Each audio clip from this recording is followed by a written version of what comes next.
Kingdom, then we have South Africa, Hong Kong, India, and of course, Des and myself represent Australia. Uh, so we are back again. This is the 38th of our webinar. And of course, this webinar is very important because the world is facing, I know in Europe, the third wave, but we are also in the process of the vaccine and the immunization taking place in several parts of the world. And indeed, at this time, the world is also facing, it has been facing, and now it's probably come to the fore, this very important aspect of vaccine hesitancy.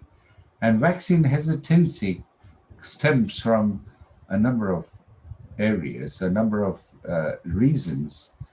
And these are indeed from misinformation. Sometimes that happens, but there's also the conspiracy theories and other areas, issues with the governments, issues with trust, and so forth, that that would make this, that is making this whole area indeed challenging for many countries. And of course, we are aware that there is a need to have the immunization to take place if we are to come out of this in the end. So we have today, as you know, this our Department of Education, which I head, is along with other. We are doing this. We have Professor Ravi Venkadeka, who's the treasurer of the World Medical Association, here with us. He, the last time we had Otma, so we can continue to have this collaboration with our department for a long time. Together with this, we have a very distinguished panelists from around the world, which will be, some of them will be taking us through their respective countries and regions and what is happening there. So before I go further, I will ask my co-chair, Professor Mary Matthew, to welcome you too, and then I will bring in the introduction. We have two parts for our 21 series. Well, I know many of you have been there for right from 20, but for our 21 series, we have a program that starts with a couple of presentations that set the scene, as it were, and we then move on to the conference that takes place with the discussions. And so can I ask Professor Mary Matthew to welcome our participants?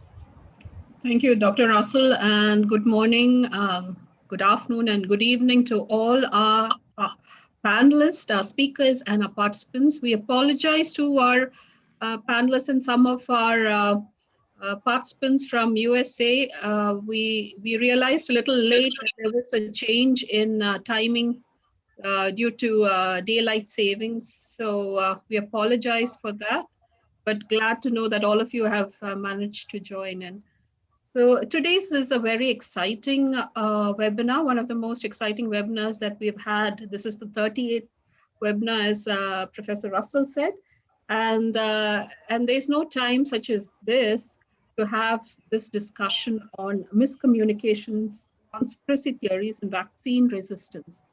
Many of us have taken the vaccines. Many of us are going to take the vaccine, but there is a group of people who hesitate to take and have different ideas about the vaccine. So we have very eminent speakers who are going to talk about this subject, and it'll really be a very interesting topic.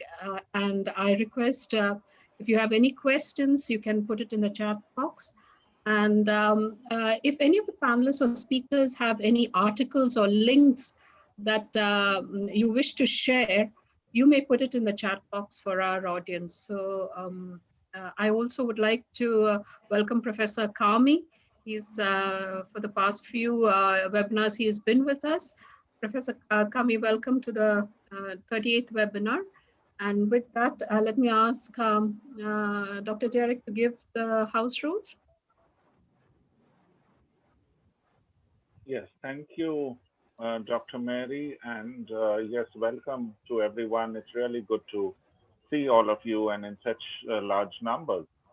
There is a YouTube live link that has been posted into the chat box. So there is a parallel streaming of this on YouTube, and in case people have difficulty joining on Zoom, you can feel free to share that link.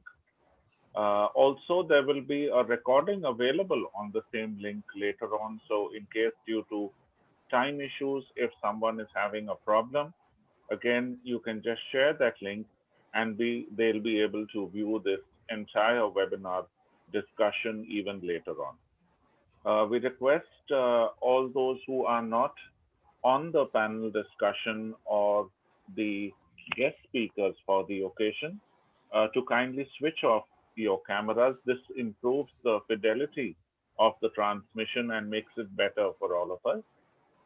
In addition, we request all the participants who are there to kindly mute yourselves when you are not talking so that there is no background noise.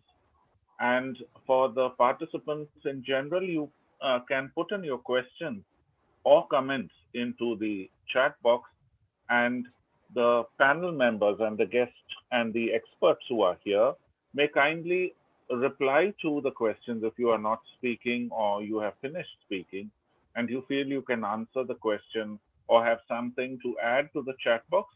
You can do that simultaneously so that a lot of the questions are answered simultaneously. Thank you, Dr. Mary, and back to Professor Russell. All right, so let me, Professor Kami, welcome to our program.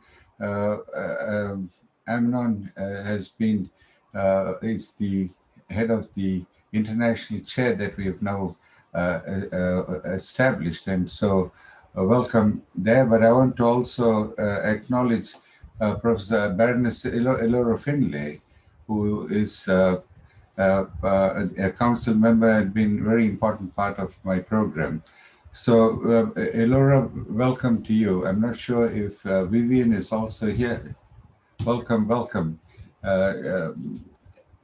And thank you for your program yesterday too. I also wanted to welcome Vivian. She was also going to Vivian Hartford.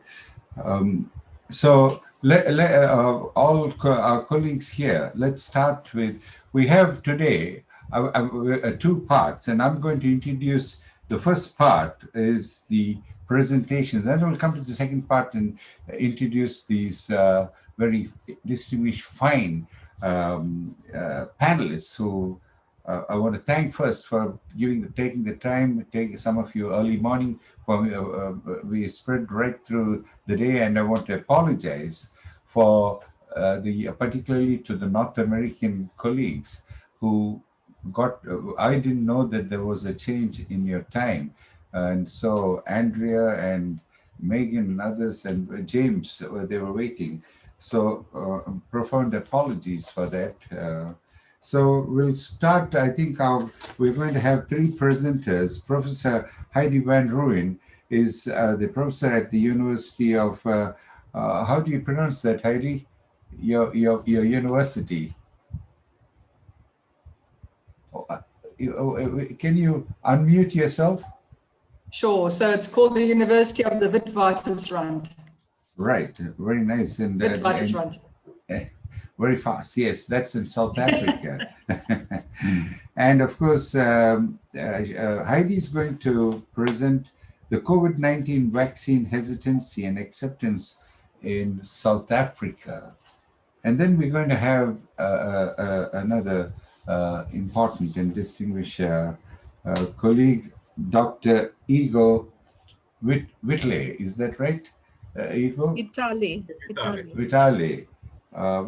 Ego's from Italy, but he's involved in a European program, a project that looks at the psychology of conspiracy theories in the COVID era, and it's I think 8 countries. It's a transnational European project, which they've used the Erasmus European project, using the school program against false news as the basis for some of the data that they have collected.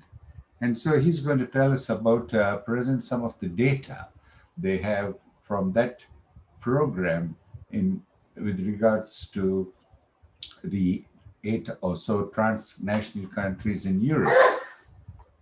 And then we have the very distinguished, a great friend, an important part of our program, Professor Ravi Venkadekar, who is a surgeon, but importantly, also the treasurer of the World Medical Association, the president of the South Asian Medical Association, and Professor Ravi is going to present the conspiracy theories and vaccine hesitancy in South Asia. So we have these 3 presentations that are going to be representing Africa, Europe, and of course South Asia. And then we'll go into the next half, which will bring in the United Kingdom, North America, and Hong Kong, and India, and so forth. So I'll introduce the next panel when we go to part 2. Okay, so let's start with Professor Heidi Van Ryn and your presentation. Yes. Thank you very much. Thank you very much for inviting me to join you today. I'm just going to share my screen and then I'll take you through the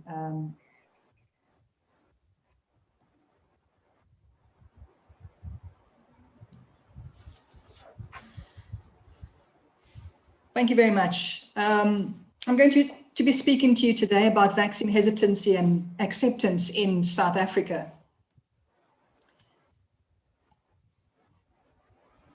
So by way of introduction,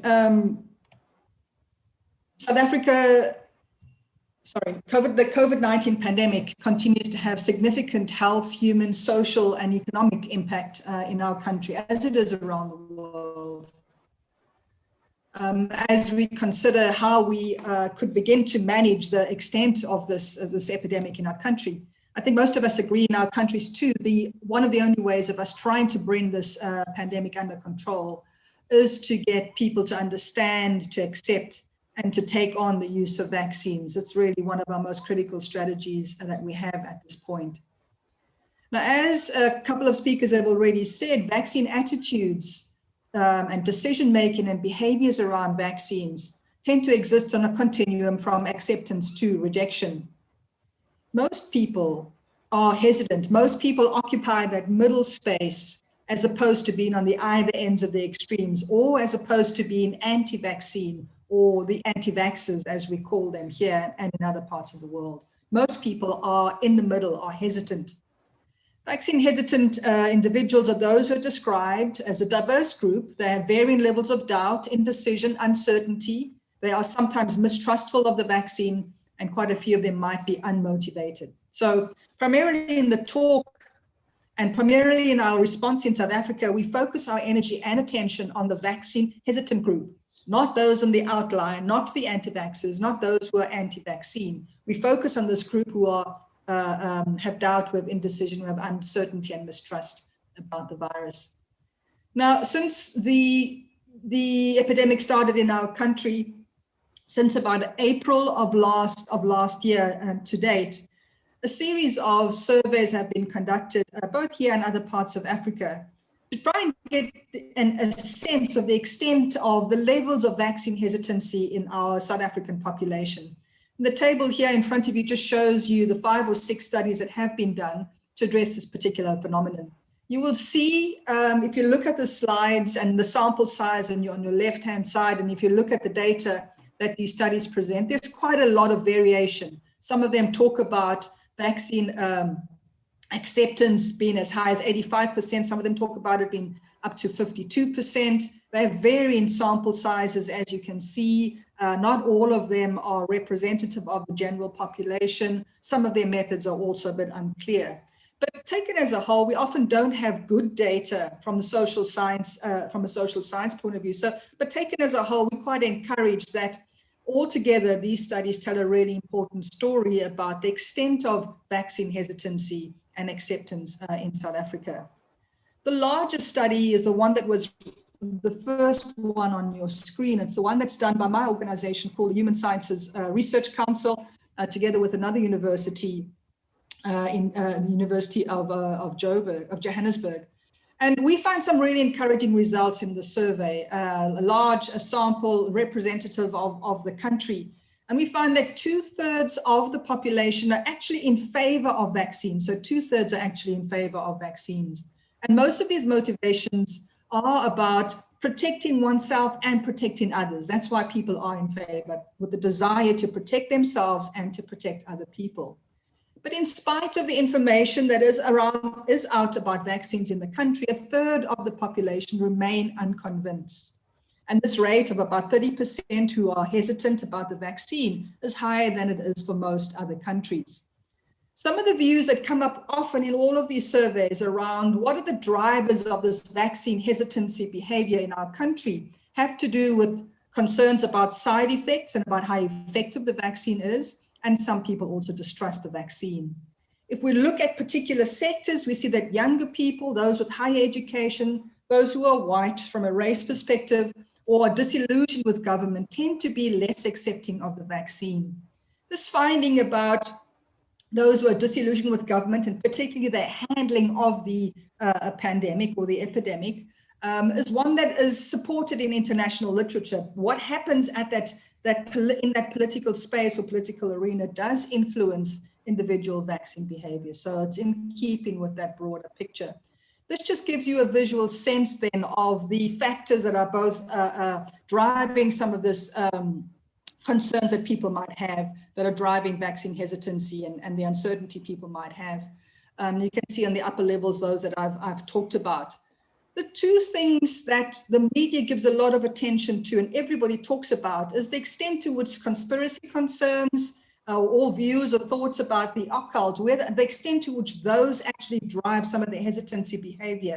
And if you look at the slide and the two arrows I've put on the slide, you can see that actually accounts for quite a small percentage in this group of who are vaccine hesitant, who actually subscribe to these kinds of views. So for example, those who believe the occult believe that vaccines are satanic and that they would infuse people's DNA. The conspiracy theorists in South Africa, the flavor of it is that Bill Gates is trying to control the world by implementing microchips.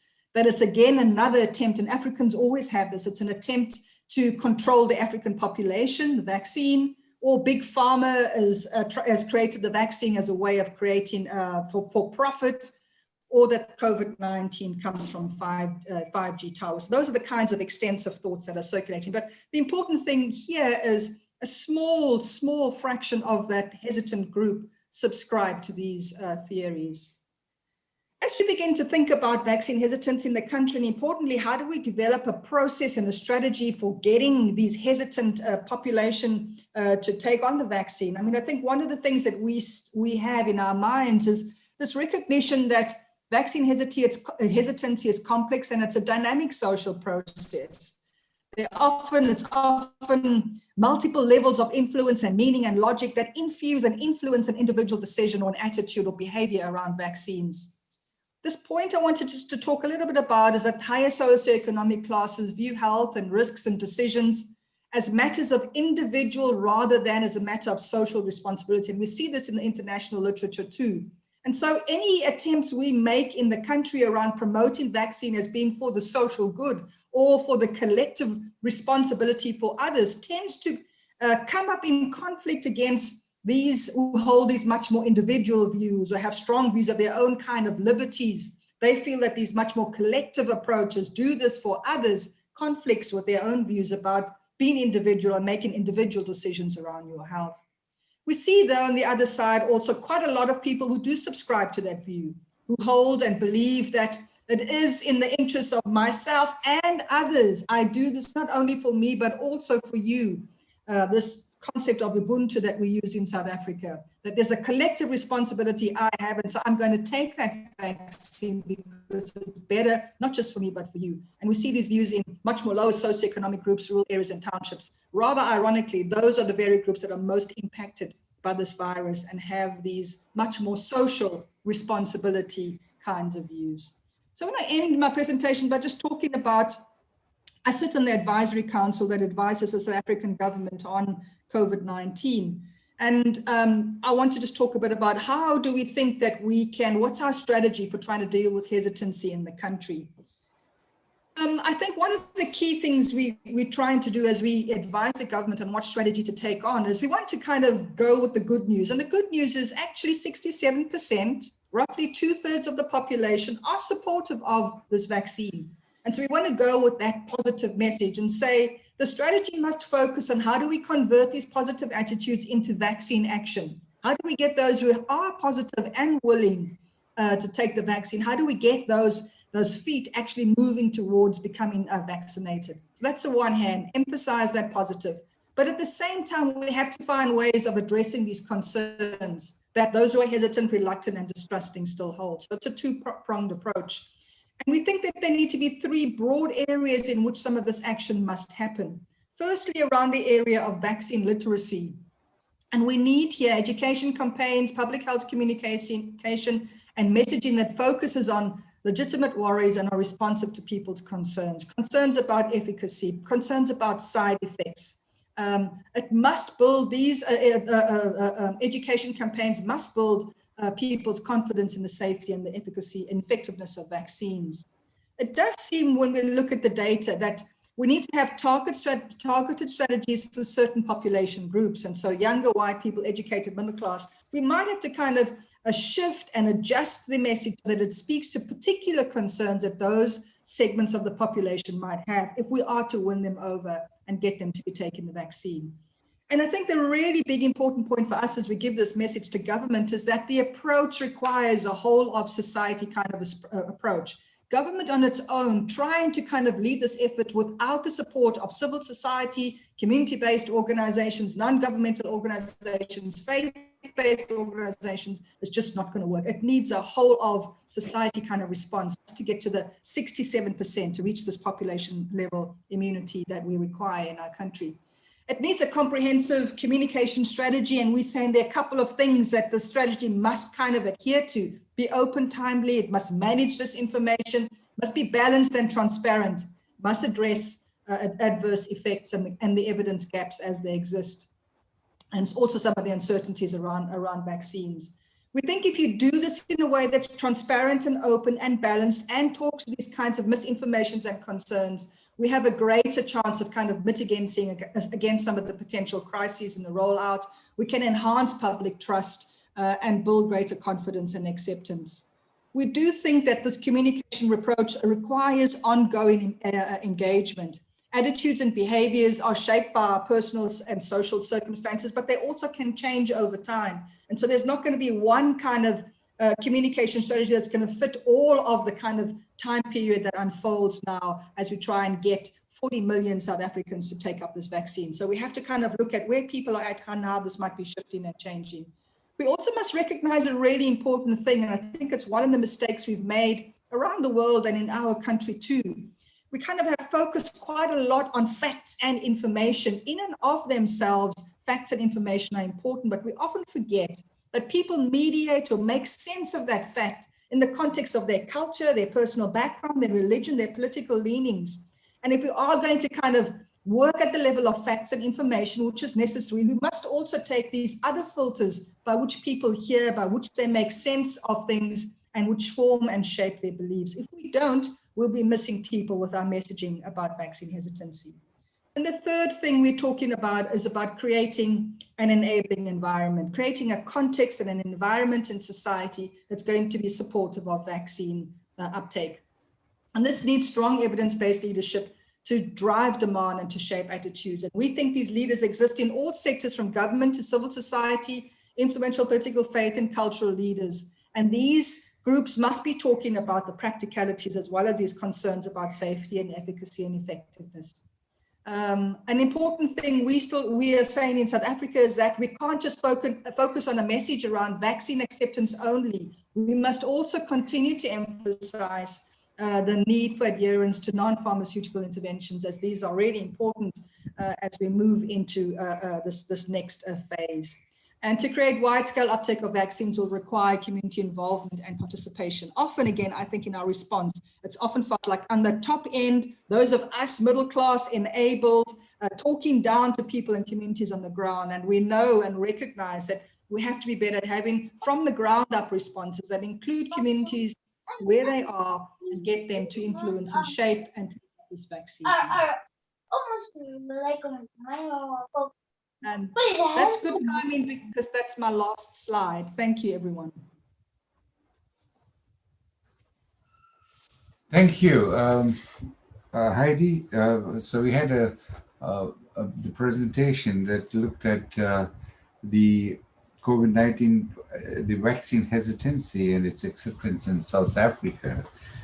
And we'll now go on to the next presenter, who will be Dr. Ego, who's going to tell us, we're going to have an understanding of a transnational project or program in Europe on fake news and the psychology of the conspiracy theories. Over to you, Dr. Ego. Thank you very much. I will share my presentation. Thank you very much for the invitation and for the opportunity to talk about this program. Okay, is my screen shared, right? Yes, it is. Can you, just yeah, go full screen. Full screen, yeah. Okay, perfect. Thanks. Thank you very much for the invitation. I'm going to present the psychology of conspiracy theories in the COVID era. This is a transnational research we've done in Erasmus Plus project I wrote last year called School Program Against Fake News. I've written this project before the COVID pandemic, at least in Italy. And so this is something related to the first step of our research that is focused on conspiracy theories. This is a transnational research, including participants from 8 countries: Italy, Romania, Spain, Portugal, North Macedonia, Russian Federation, France, and Turkey. We have in this research around 2,020 people. Our first question was this one, when we planned to do this research and build the questionnaire we used. Is this information the only predictor to adherence to conspiracy theories? We know that this information online is very important and impacting a lot on conspiracy theories, but this is not the only factor. So we created a questionnaire, including validated scale related to cognitive closure and general paranoia scale. And then we added some items we checked on the population, including these variables: critical thinking, distinctiveness, negative emotions, satisfaction and happiness, unconditional trust in people, distrust in the official media, conspiracy theories, and overestimated capacities. The first 2 scales are already validated. The other 8 scales are based on an exploratory factor analysis. We checked the reliability and we found that this is satisfactory since the Cronbach's alpha is higher than 0.7. So we studied all the relationship within the variable we include in this questionnaire. And we found important correlation between the factors we included. I will focus in this presentation on the correlation.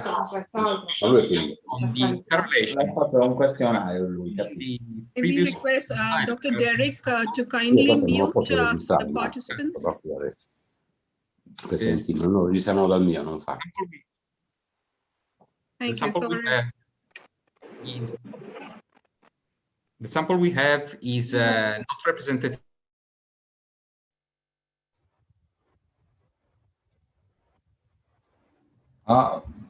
Professor Igor, you're muted. Okay. Oh, yeah. Yeah, good. Okay, now it's working. Okay, I was just telling that we've done a correlational analysis since our sample is not representative of the population. So we were interested in understanding the other factors affecting the presence, the adherence to conspiracy theories. And we found some weak to moderate correlations that can give us additional information to understand this phenomena. Conspiracy theories is not only determined by misinformation. We found a weak correlation between conspiracy theories and negative emotions, and this leads us to think that there is a negative impact also on the general psychology of the person. We found also a correlation with the general paranoia scale, which is a clinical scale, and this is a 0.5 correlation, which is moderate. This is very important because it's maybe easy to think that there is a relation between these constructs, but different thing is to find the data. Something which is not maybe easy to understand or to imagine, we found other correlation with some variables that I didn't found on previous research. It was my curiosity to understand if there is a correlation between the conspiracy theories beliefs and a variable called need for cognitive closure. This is a construct by Kruglanski from 1997, which is a continuum understanding people needs for cognitive closure. People with high levels of this variable has the tendency to seek for clear understanding of reality. Firm answers is a sort of aversion toward ambiguity. People with high level of cognitive closure needs to understand reality very fast. So I imagine that conspiracy theories in somehow offers a way to understand reality in a direct and simplistic way. And actually, we found a correlation between these two variables. It's a moderate correlation, it's 0.239. It's a linear correlation between these two factors. And I think this is very important because there is a lot of psychological research on cognitive closure, which is related to prejudice, to authoritarianism, through poor attributional style, simplistic attributional style, and also a preference for a prototypical leadership. Another thing which is mostly new, we found on the determinants, on the variables related to conspiracy theories, is the distinctiveness. We found on our questionnaire some items intercorrelated related to questions focused on be distinct from other people, be different. Items included in this subscale was like, I'm happy to have different ideas comparing to other people. I feel different. I like to be different from other people. And this in some sense is related in our case to the beliefs related to conspiracy theories, is something that may suggest us on something that has to be checked on other research, of course, that this can be also a way for satisfying narcissistic traits. This is an indirect variable, but is like suggested also by another data we found. We had a scale that tried to measure the overestimated capacities, the tendency of people to overestimate his own capacities. I make some example of the items we included in the questionnaire of this scale of overestimated capacities. The example are, I immediately understand people's personality and I can easily detect lies. We know from average that these two tasks are not, of course, easy. The general population fail half of time in identifying truth tellers and liars. This is data from research about lie detection. So people that put an extremely high point on this item, mostly in most chances, in most cases, is overestimating the capacities, is overclaiming. This variable is related to the belief of conspiracy theories. We know also that this variable in other research is related to narcissism and also to lower cognitive abilities on the average basis. And we found also in this data that the adherence to conspiracy theories is associated with lower educational level. So in this research, we found 7 suggestions of factors leading, associated, correlated with conspiracy theories. And we believe that between these two big different points, the paranoid thinking, the conspiracies, and the acquiescence, the tendency to believe to everything without any critical evaluation, there is a very important variable, which is the critical thinking. And this is the main variable we would like to promote in the school setting, in the school program against fake news. Thank you very much for your attention.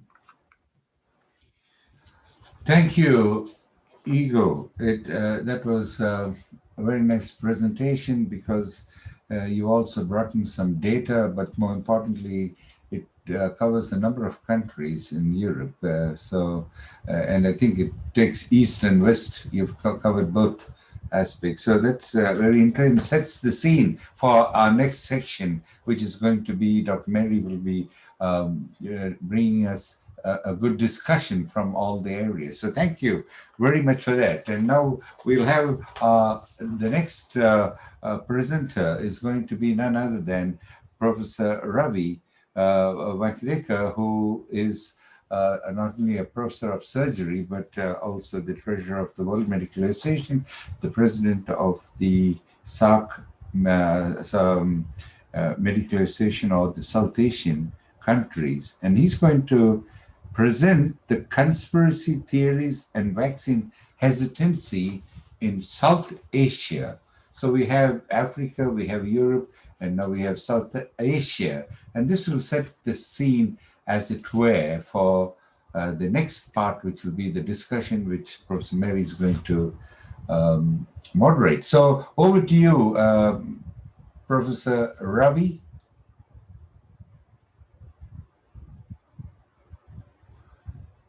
Derek, have we got? Yeah, he's. Yes, I'm just. you can go ahead now. Yeah. Where are you? There Am I you are. audible? Yes, Yes, Dr. yes, you're audible. The most respected and revered Professor Aman Karmi sir, the chair of this webinar, my very dear friend, Professor Russell, co-chair, a very, very hard worker, Dr. Mary, the moderator, Dr. Derek, my illustrious co-panelist, Professor Heidi, who presented an excellent presentation regarding the situation in South Africa, Professor Dr. Igor, who really gave a good insight in the psychoanalysis of the conspiracy theory believers, and all the distinguished colleagues who have joined throughout the world. Today, in a very brief, I will like to present the various conspiracy theories and vaccine hesitancies in South Asia. When we mention South Asia, it is mainly the Indian subcontinent, which we have a political organization, the South Asian Area Regional Cooperation, which includes India, Sri Lanka, Maldives, Pakistan, Nepal, Bangladesh, Afghanistan, and Bhutan. Though we are different countries, we are socially, culturally, and economically also quite similar. And just to take you back over last 1 year, where WHO called it as an infodemic, and many of the conspirators name it as a pandemic, whether it has been a deliberate attempt to have this pandemic, and these are the various conspiracy theories floating all around the world. South Asia, in our region, we have, other than what is happening throughout the world, our population, our political leadership always feels that this is probably a big conspiracy by the pharma companies to sell their products, or by the health industry as such to sell vaccines, to earn profit through their hospitals. Some believe that it is an economic conspiracy to create a new economic order. Religion does play a major role in this part of the world, and certain spreading of this virus is attributed to certain religious congregations. And more importantly, foreign hand is blamed for this particular pandemic. Especially the South Asian countries blame China, being the largest and the most powerful neighbor of all the South Asian countries. China is blamed that yes, it is a bioweapon created artificially to control the economies of South Asia and to create a new world order, and also to increase dependency on Chinese imports. So this foreign hand theory, also to a smaller extent, where India is thought to be a big brother, certain thought process in the population of smaller countries like Bangladesh, Nepal, Pakistan feel that India is behind all this. This is just an example how even using a very simple method of printing pamphlets regarding the various theories and how they are right, and they should contact certain website claiming spirituality, and how these all conspiracy theories are true, but are regularly dropped to each and every individual. It becomes very cheap and direct method of reaching people, because people believe more in printed word than spoken words. Then especially in Bangladesh came this theory that even before the pandemic started, COVID tests were marketed and sent since 2017 to various countries, which obviously is wrong. And as I mentioned, that the counter theory also comes from China, that this virus was set loose from a US military establishment. Also, there was a paper from 3 Chinese scientists saying that COVID came from India and Bangladesh. And as I mentioned, the then Nepalese Prime Minister claimed that there is an Indian hand. And if you'll see the statistics, that 75% in our country believe that China is deliberately spreading the virus. So huge percentage people still believe that, in spite of WHO repeatedly saying.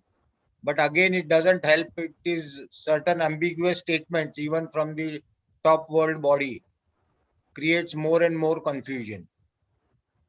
Then, as usual, not wearing masks. People find various excuses. Other than what type of mask, and it will cause decrease in oxygen concentration because of carbon dioxide or carbon dioxide retention. People here feel that you rebreathe your own bad air and that will create more problems. Also, people ask for guarantees that whether only masking is going to help. What about the other measures? And various other, all plausible explanations are given of not wearing masks, that if I wear, whether I will be protected, where others will be protected, and so on and so forth. These are the common myths regarding vaccines, which are prevalent in all the parts of the world. What I would like your attention to, specifically to our part of the world, there is a gross misinformation campaign that the males will become important, and women in their fertility age group, productive age group, reproductive age group should not take because it causes infertility, which obviously is wrong. Regarding effectivity, there is lot of doubts in those hesitant groups. People ask direct questions that, doctor, can you give us guarantee that if I take the vaccine 100%, I will not have corona again?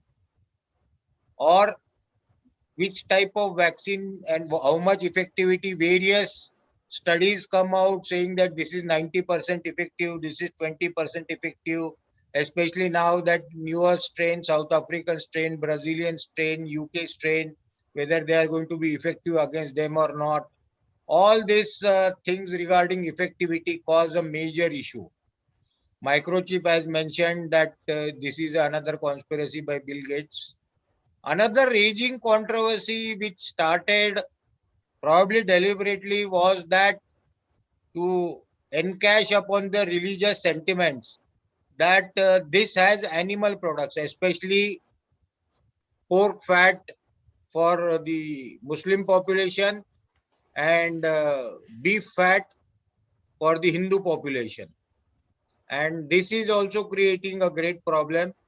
If I can take you back in the history, in 1857, the first rebellion against the British Empire, the mutiny was started on this particular rumor only, that the cartridges, which at that time had to be opened up by your own teeth, it was then rumored that they contained cow fat, and this precipitated the mutiny. So this one particular theory is used and propagated by the conspirators. Obviously, side effects are one minor headache. Fortunately for in India, 80% of people are ready to take the vaccine. We have hardly 20% of the population in the hesitancy group. Religion is playing a major role. Certain religious sect leaders' comments and even political leaders' comments are creating a lot of issues regarding all the controversies and about the COVID itself and the vaccines particularly. And as there was a detailed psychoanalysis on a grosser basis, why do they spread faster than a virus? Because this being a new disease and the amount of information which was available, more than 50,000 unreviewed papers on COVID. All this created a lot of confusion. And in these periods of confusion, people need a knowledge for certainty. People want some scientific evidence. And this particular situation is exploited, one, by people who deliberately want to create mistrust, two, by various commercial interests. And we saw it in this COVID era itself. So many studies, they were later on found to be manipulated and had to be retracted by most prestigious journals.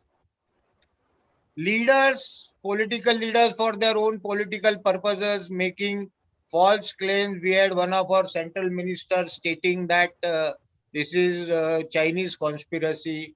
One particular president of an influential political party of a religious minority group said that it contains animal products, all these things.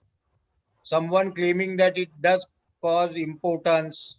Some pseudo-scientific people claiming various theories just to grab media attention. All these things are spreading these rumors very fast. Obviously, everybody understands that social media plays both. It is a double-edged sword and it can cut on both sides. In our part of the world, alternative therapy claims is another major issue, where people don't seek proper treatment. Various connotations locally made, and they made literally lots of millions of rupees of profit was done by marketing all those unscientific claims. And this itself created a lot of problems. As we said, the vaccine hesitancy is much more in Pakistan and Bangladesh and much less in India. You need to stop it. Everybody has to contribute.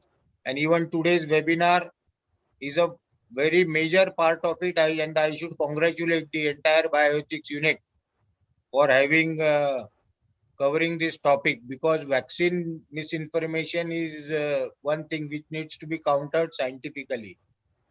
And you need to identify, learn to identify, propagate, how to identify fake news, because it is very easy, as the analysis showed, to understand and to have faith on those fake news and pseudo-scientific claims. So these are the 5 W's of spotting fake news, who has done it, what it says, from where it originated, since when, and why it is trying to be there. What each one of us needs to do is to propagate that how we can see and block COVID misinformation. You don't engage them, you message them privately, block them and report mismanagement. And instead, lot of good official messages from all the federal government, so health department are there, the CDC is there, WHO is there, n number of organizations, universities, health associations are coming out with authentic information. I think they need to occupy more and more space.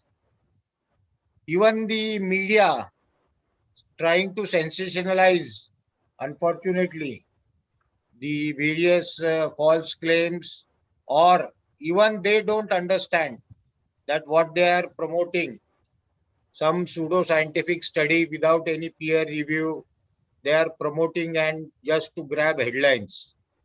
Another thing which happens is that because of commercial interest, they promote non-scientific cures and claims.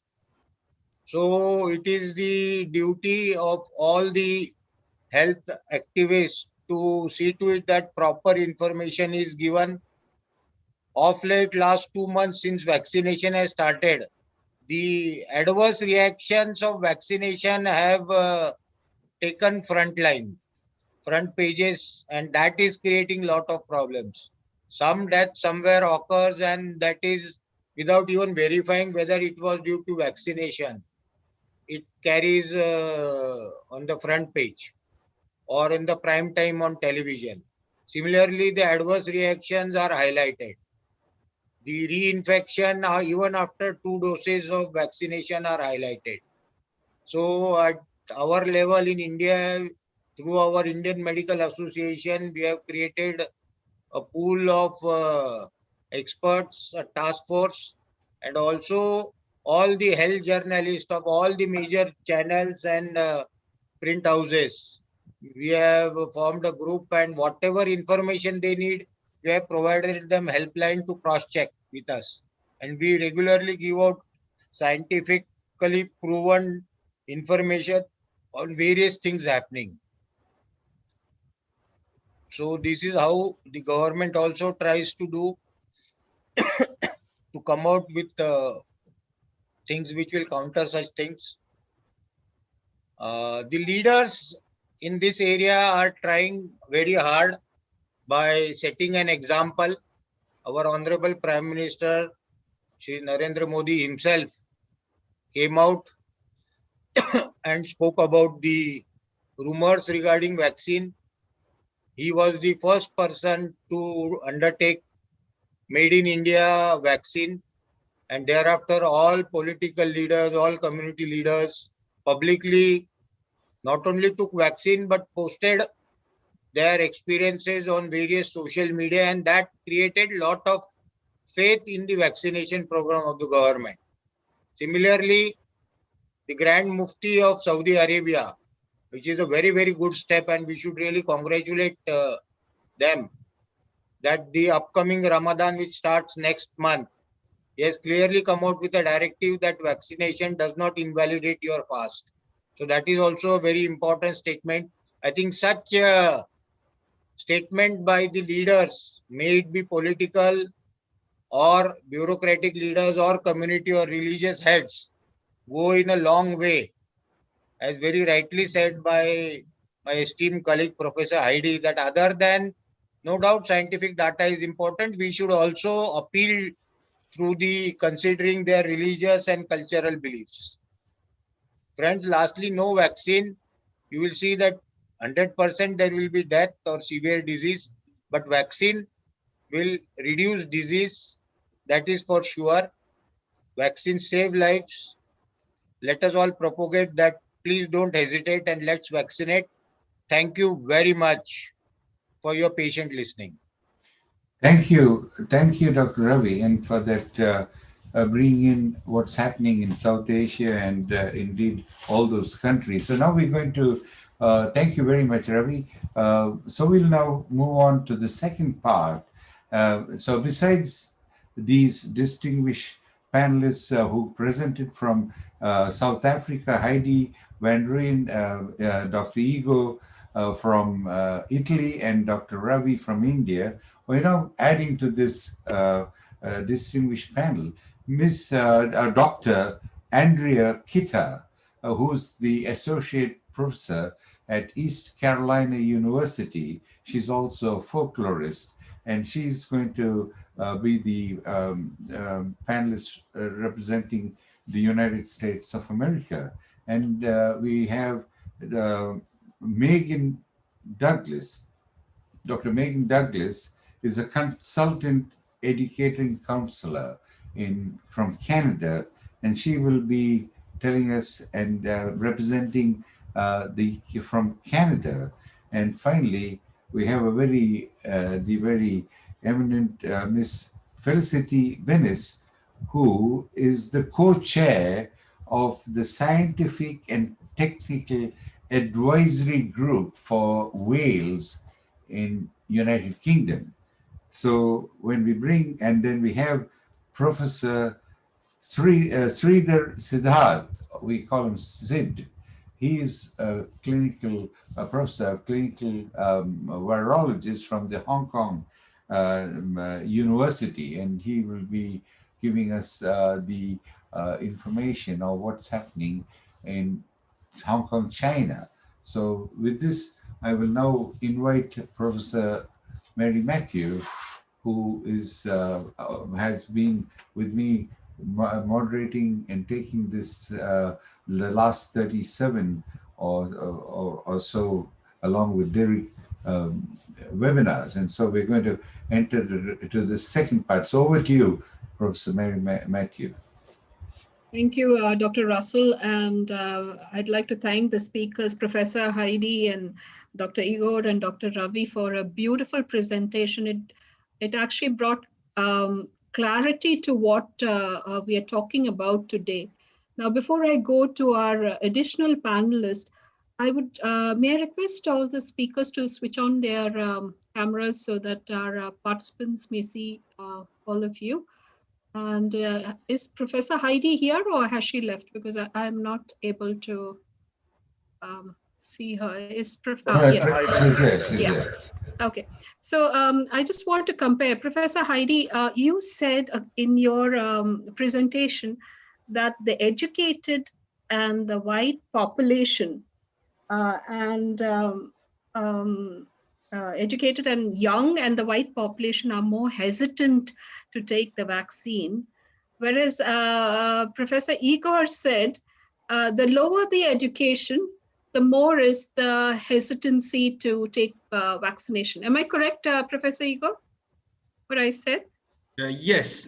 So it's really a contrast. In South Africa, it is a young and white and educated who is hesitating. That means the more educated you are, the more there seems to be a reason not to take vaccine. Whereas in your study, it looks like exactly the reverse. Can both of you comment on it? Or Professor Heidi, you can go first. Sure. I mean, these things often are quite different in different contexts. And I think for the South African context, I think probably has something to do with our kind of political past. You know, the majority of that lower socioeconomic group would by definition be Black South Africans. And that group, given our history of apartheid, is generally that group that is much more acquiescence, as Prof. Igor was saying. That's the group that's much more likely to kind of, I think, go along with whatever's been asked, whatever's been done to you. That's what you would kind of go along with that. But I think there's also alongside that quite a less of a sense of doing things for me and for me only and my individual rights. And so in a lot of the white population, there's a strong sense that the government can't tell me, or somebody else can't tell me what to do about my life. It's you're infringing on my liberties, you're infringing on my rights, expecting me to take this vaccine that's going to, that I have questions about or that I have doubts about. Whereas on the other hand, for lots of Black communities and populations, one's life is kind of framed by this philosophy of I exist because of other people. I exist because of you. Professor Heidi, I want you to talk about that Ubuntu principle. Ubuntu, yeah. Yes. I exist because of you. So the idea of the individual takes backstage to this bigger principle of I exist because of you. And that would go from extending yourself to giving a cup of sugar to the neighbor, to doing something to save a neighbor, to kind of saying, I'll take this vaccine. I might not understand all or any about it, but I'm going to take it and know it's going to have some better impact or effect for somebody else. Yeah. I think that is what the collective responsibility is what is keeping people together. So that is why you have the difference in South Africa. Whereas Professor Igor, in your study, it was exactly the opposite. Yes, of course. I agree that cultural difference and contextual factors leading this. I also have to clarify that we've done another research during the first wave in Italy, and we found exactly the same thing, the negative correlation between the level of education and conspiracy theories. So yes, it's something that, of course, I can say in Italy we have during the whole year. Something has changed from the first wave from now. Since during the first wave, the negative emotion related to believers of conspiracy theories was disbalanced. People had less fear than the average. People with conspiracy theories had less fear and more anger. So probably we can hypothesize, yes, they was under-evaluating the risk at that time.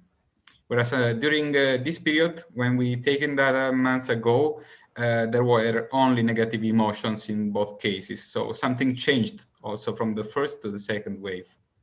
Okay, and it's also a personality issue that we're talking about. Can I also ask Mary? There is Yes. another part. I'm sorry to come in. He was taking 8 countries. They're not, even though they're Europe, they're quite different in many ways. Take the Russian on one side, and he goes to the West. Well, did you find any difference between these, given that you took 8 different countries, or 8 countries like Turkey is quite different from the Russian part of Europe and so forth.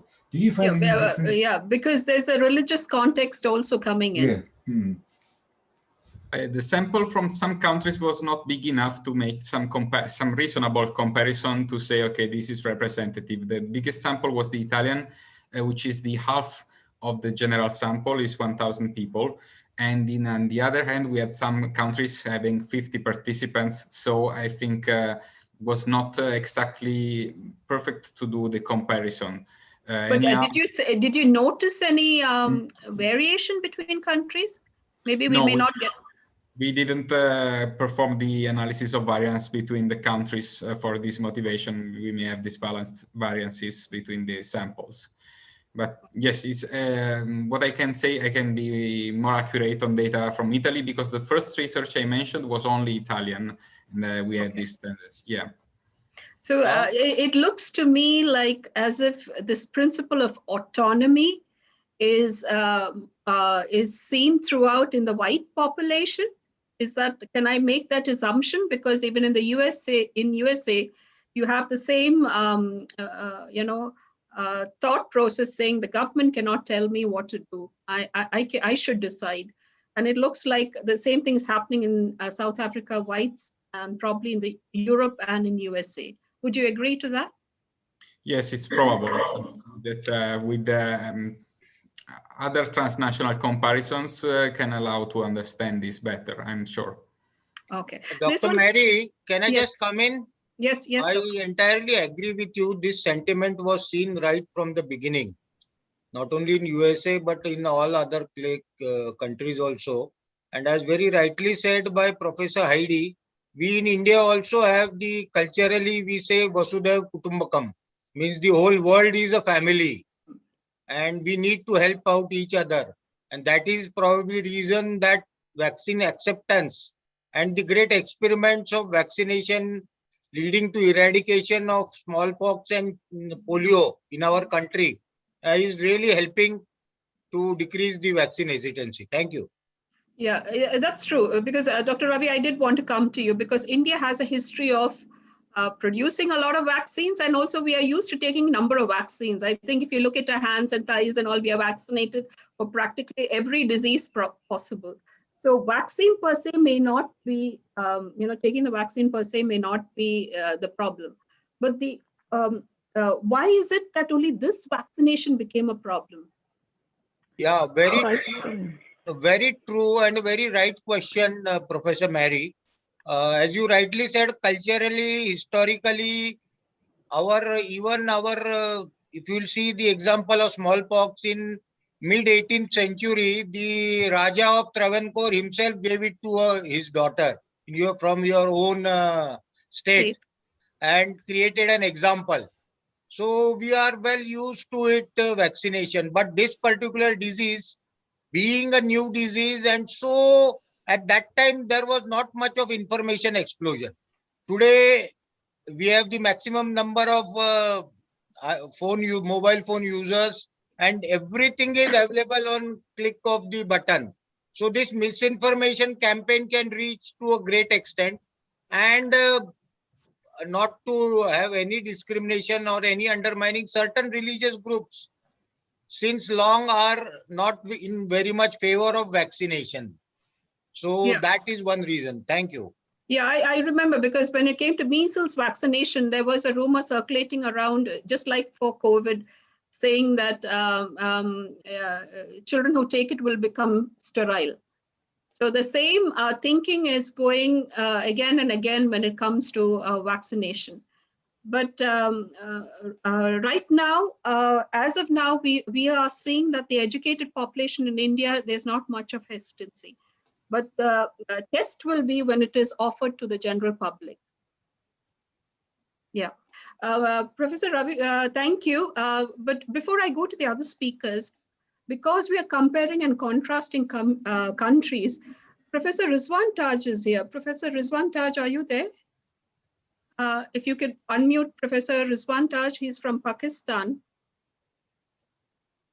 Dr. Derek, would you help out and identify Dr. Rizwan Taj? I'll just do that. In the meantime, I think Megan had raised her hand. So okay, I will. Well, thank you. Sorry, my name is Megan Douglas. I'm from Canada. I did have a question for Dr. Igor with regards to your data. Was there any age limit or age regulations within the information you collected? Yes, on the first research and on the second, we had a correlation between age and conspiracy theories, weak correlation between a weak correlation? 0.15, 0.20 among the two researchers. So it's a weak correlation. Because my interest would be with Professor Heidi. You were mentioning how it was the younger generations, and being a millennial myself, owning that responsibility to the world. Our Canadian data actually showed that it was millennials and Gen Zs that were most likely to not be on the bandwagon for vaccines. So there is a correlation, I do feel, with the younger generations having, much like what you said, Dr. Ravi, around a lot of social media exposure and providing there to be some disconnect around, what is accurate, what is correct information, what is fake news. So I did just want to validate Professor Heidi's results with Canadian findings from one of our studies that was done through professional studies of professional strategies up here in Canada. Thank you, Megan, for that. We are really comparing countries, and contrasting our data. So it's really beautiful to see that we do have some sort of similarities, and of course there are differences too. May I go back? Dr. Rizwan is here, I think. Dr. Rizwan is here. Professor Rizwan, I sent you a request to, Professor Rizwan, I'm not sure how long you've been in the session. No, I've been here quite some time now. Okay, good. Then you probably would have heard what Dr. Ravi said. So I'm trying to contrast India and Pakistan regarding vaccine hesitancy. How is it there in Pakistan? Yes. Because I understand as of a few days ago, the Prime Minister of Pakistan is COVID positive in spite of taking the vaccination. So that will probably create a lot of problems in taking vaccine. What is happening in Pakistan now? Absolutely. What happened was initially until 1 week, about 10 days back, the vaccine was only offered to the frontline healthcare workers. and it was widely available in the hospitals. And the refusal rate was really in the lower staff in the hospitals, like the cleaners and the ward boys and people like that. But the doctors and the nurses were the main people who accepted the vaccine, and it went on very well. Now, the problem is that the Prime Minister got the vaccine about 2 days back. And yesterday, it was declared that he was COVID positive. Yes. And we are really worried because obviously it's all over the media. And his spouse is also positive as well. So it's all over the media that he got the vaccine. And these were some of the, again, the religious part is not very prominent here in Pakistan, where they're saying there is, say, anti-Islam or anything like that. But most importantly, it is that if you actually get it, you might get the infection.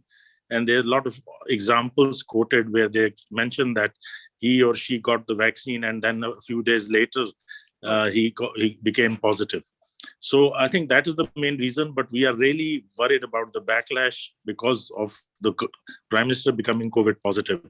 But hopefully with time it will settle down. But media is again overplaying it. Yeah. And again, at the moment we are offering it to the elderly now. The second phase, the vaccine is being offered in the elderly. Thank you. Thank you, Professor Rizwan, because I really wanted to compare India and Pakistan because we are neighbors and we do have similarities and differences. So thank you very much. Professor Mary? Yes. As very rightly said by my esteemed colleague from Pakistan, let me further expound on what is happening with their Prime Minister. As he rightly said, 2 days after vaccination, he took the Chinese vaccine Sinopharm, which requires 2 doses. And unless and until you take 2 doses, you are not fully immunized. Okay. And plus, considering the mean incubation period of 5.2 days, it was probably that even before taking the vaccine, he was inoculated. So we should all try to understand, and hopefully my colleagues from Pakistan who are very, very influential, they will also put out this into the media. And media, they are also same in India, they go overboard. I have personally experienced it. Okay. Yes, thank you. It was his first dose and it was only 2 days since he had got it. Yes. And we have a few examples others among the doctors as well who became positive, say, a couple of days after the first dose. So definitely, Professor is right that we have to wait for the second jab. Thank you.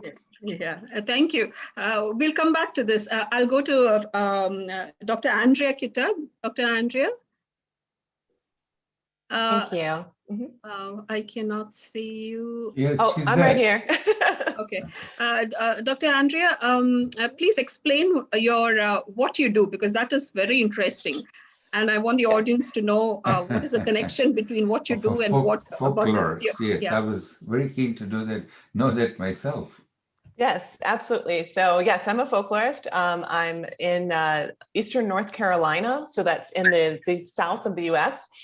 And a lot of my research is looking at the intersection of urban legend, conspiracy theory, rumor, and how that affects people's medical decision making. So I've been studying vaccination since about 2003.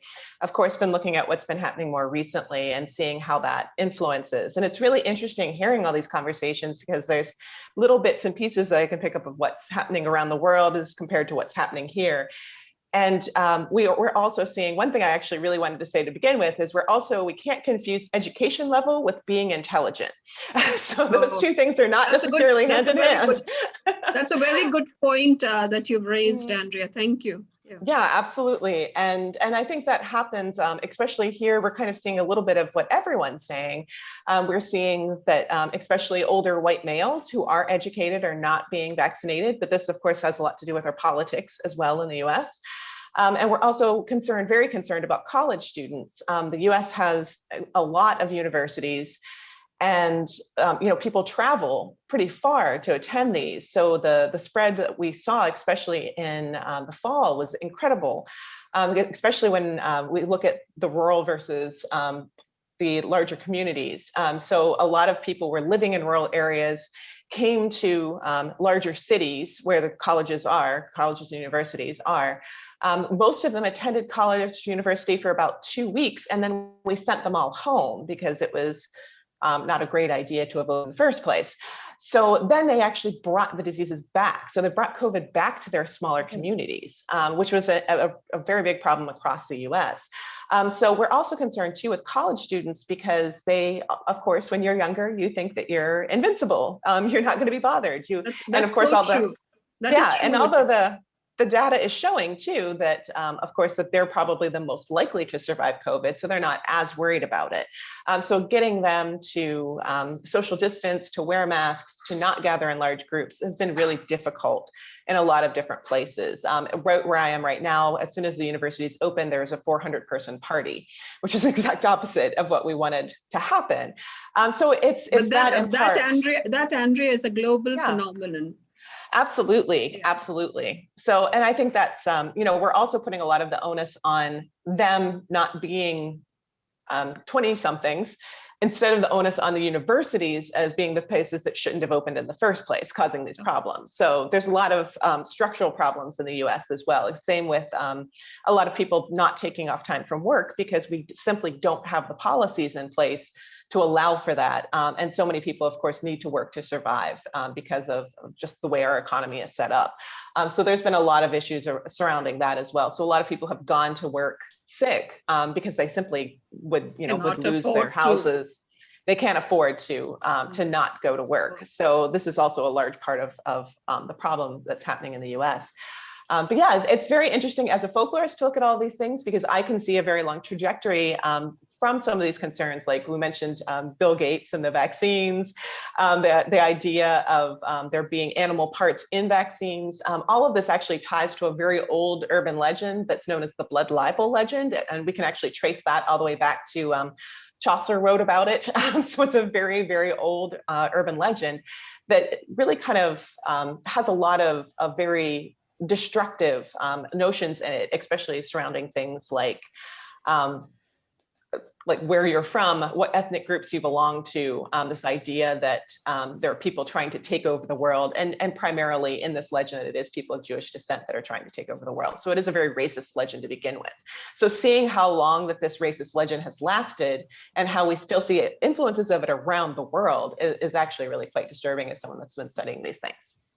Yeah, but Andrea, USA has this history of anti-vaxxers because I remember because there was, I think maybe 2 years ago, a measles outbreak. Yes, we've had multiple measles outbreaks. Yeah, multiple measles. And the problem is anyone who wants to go to US to study will have to take the vaccine. Yes, absolutely. So, yeah, so America is known for that. They have a lot of, and the issue of autonomy.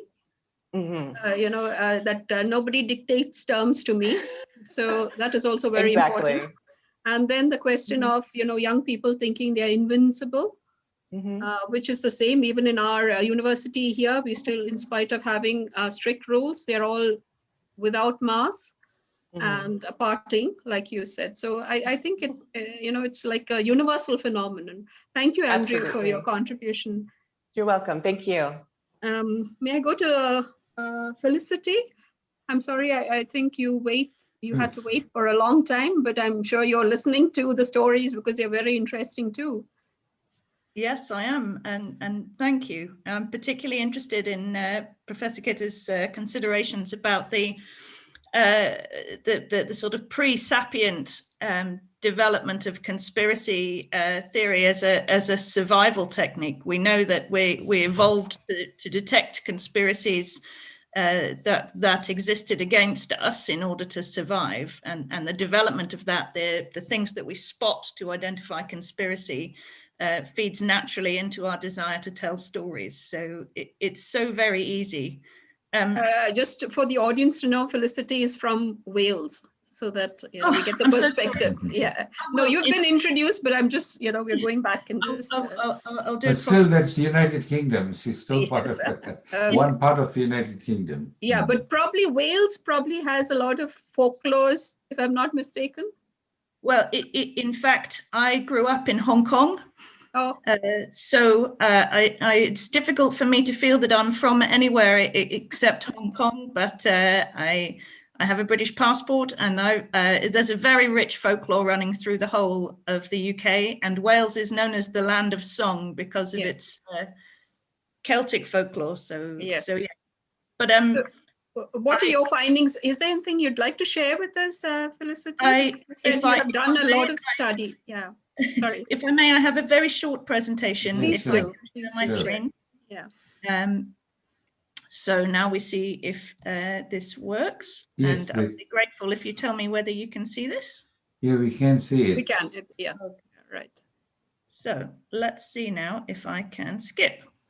So we know that vaccine hesitancy can cause harm to individuals, but of course, if we fail to reach herd immunity, then we will see increased harm from an epidemic, or in this case, a pandemic.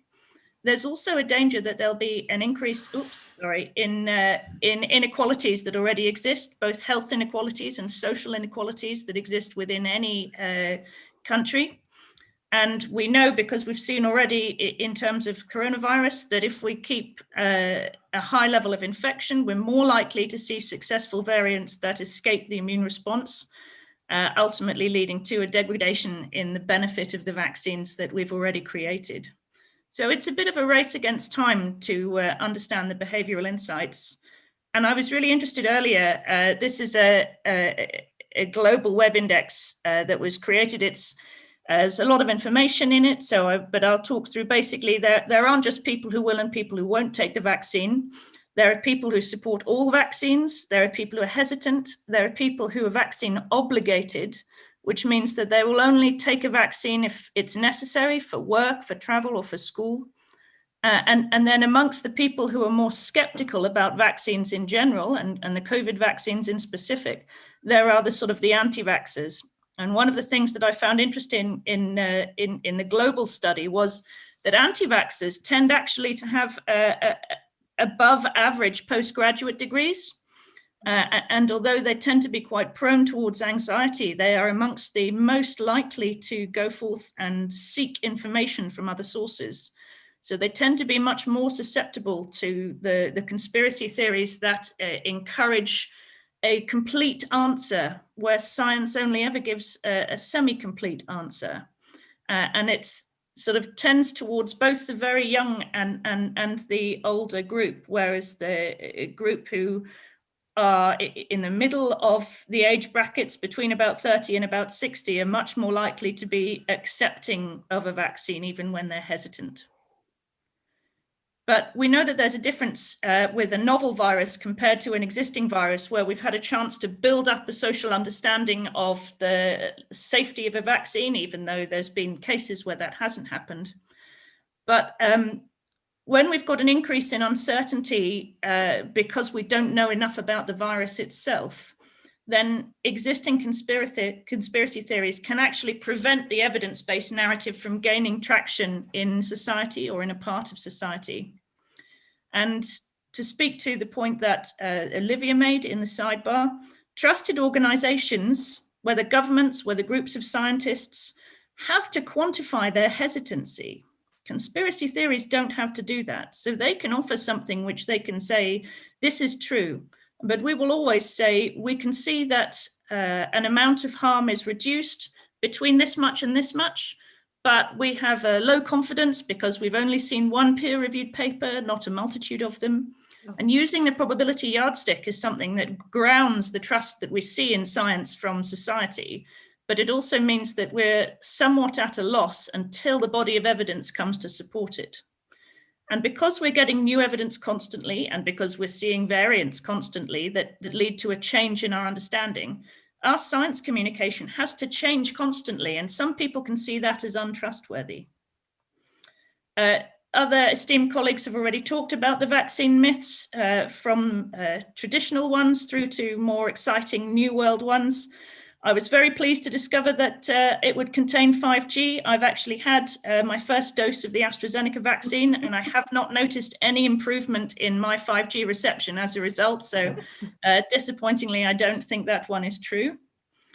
But recently, indeed, in the last couple of weeks, the concerns about the AstraZeneca vaccine particularly have led to governments as a whole to begin to be hesitant about particular kinds of vaccine. Now, I understand that there will be a high degree of politics involved in this, and I don't necessarily intend to incorporate that, although in studies we will need to. But for me, the interesting thing was looking at how that changed people's trust. And YouGov did a wonderful global level study of AstraZeneca, Pfizer, and Moderna, which were three of the sort of main vaccines that were available in Europe. And we see over time that the AstraZeneca and the Pfizer vaccine, as well as the Moderna vaccine, have all increased in the likelihood of people considering them to be safe as they're rolled out, and a decrease in the belief that they're unsafe. But when we compare that to pictures in Germany and in France, we can see quite a different picture, where the number of people who think something is safe and something is unsafe for AstraZeneca have changed significantly in Germany, and the number who don't know. So we can see a polarizing effect where people who thought something was needed will continue to think something is needed, but other people who were uncertain feel that the stories in the news have confirmed their suspicions, and so they polarize towards one or the other and become less likely to be willing to have their opinions changed. It's quite difficult for us in the middle of a pandemic to actually properly categorize hesitancy, and we need to take into account, firstly, that doing behavioral insight studies in the middle of a pandemic might not be completely ethical, especially if we change people's opinions by asking them the questions. We may sort of invoke a physics effect called the observer effect, and potentially, if we ask questions about negative beliefs, we could encourage negative beliefs in people, which we do not want to do. But people might say no thank you to an invitation to be vaccinated, not because they don't want a vaccine, but for reasons such as anxiety about traveling, concern about infection brought about by being in a place where lots of people are being vaccinated and so forth. And that hard to reach effect amplifies existing inequalities if we don't ensure that we're making more of an effort to reach people. I say hard to reach. There's a wonderful director of public health called Greg Fell who recently said, there is no such thing as a hard to reach community. There are only communities that we find hard to reach.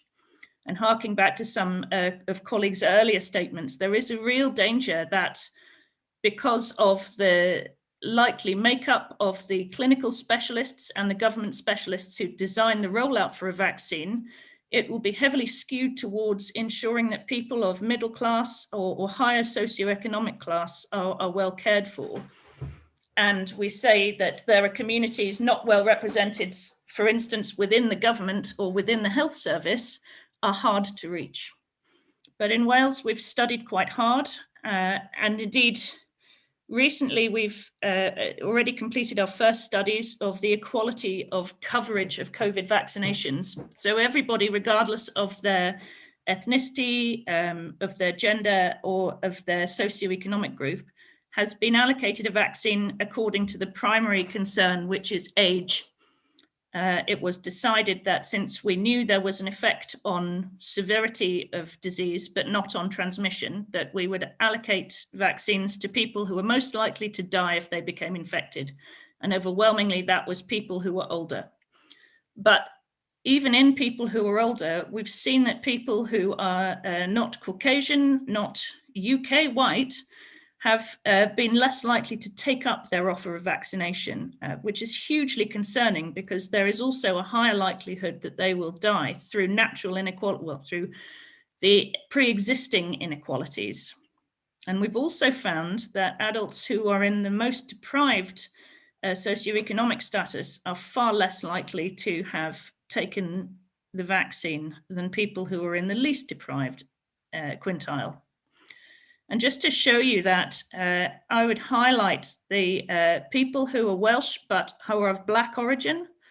Their odds ratio of taking up a vaccine that they were offered is less than 0.3, which is horrifying and which means that a lot more effort needs to be made there. There's also a significant lack of uptake among people who have particular mental health disorders. Schizophrenia perhaps is a little easier to understand, but people with anxiety, with depression or bipolarism, people with ADHD are much less likely to take up those vaccines. So I've been very swift. The take-home learning for us, not just of this short part of the presentation, but generally in our behavioral insights and the psychology studies that we've done, is that there's a lack of critical thinking in general, not just among children, but among the adult populations in most places. And that leads us towards believing in conspiracy theories because they're easy to understand and allow us to sit into our preferred beliefs. The difference between science and conspiracy theory around COVID tends to be the levels of uncertainty, and teaching people that uncertainty is not only acceptable, but a fact of life is one of the primary things we can do.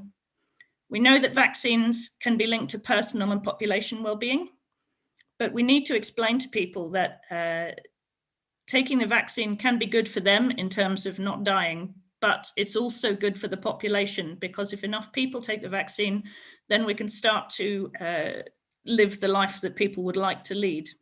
And calling out both to the selfish response as well as to the societal response allows perhaps places with less Ubuntu to start to be a little less selfish about their actions.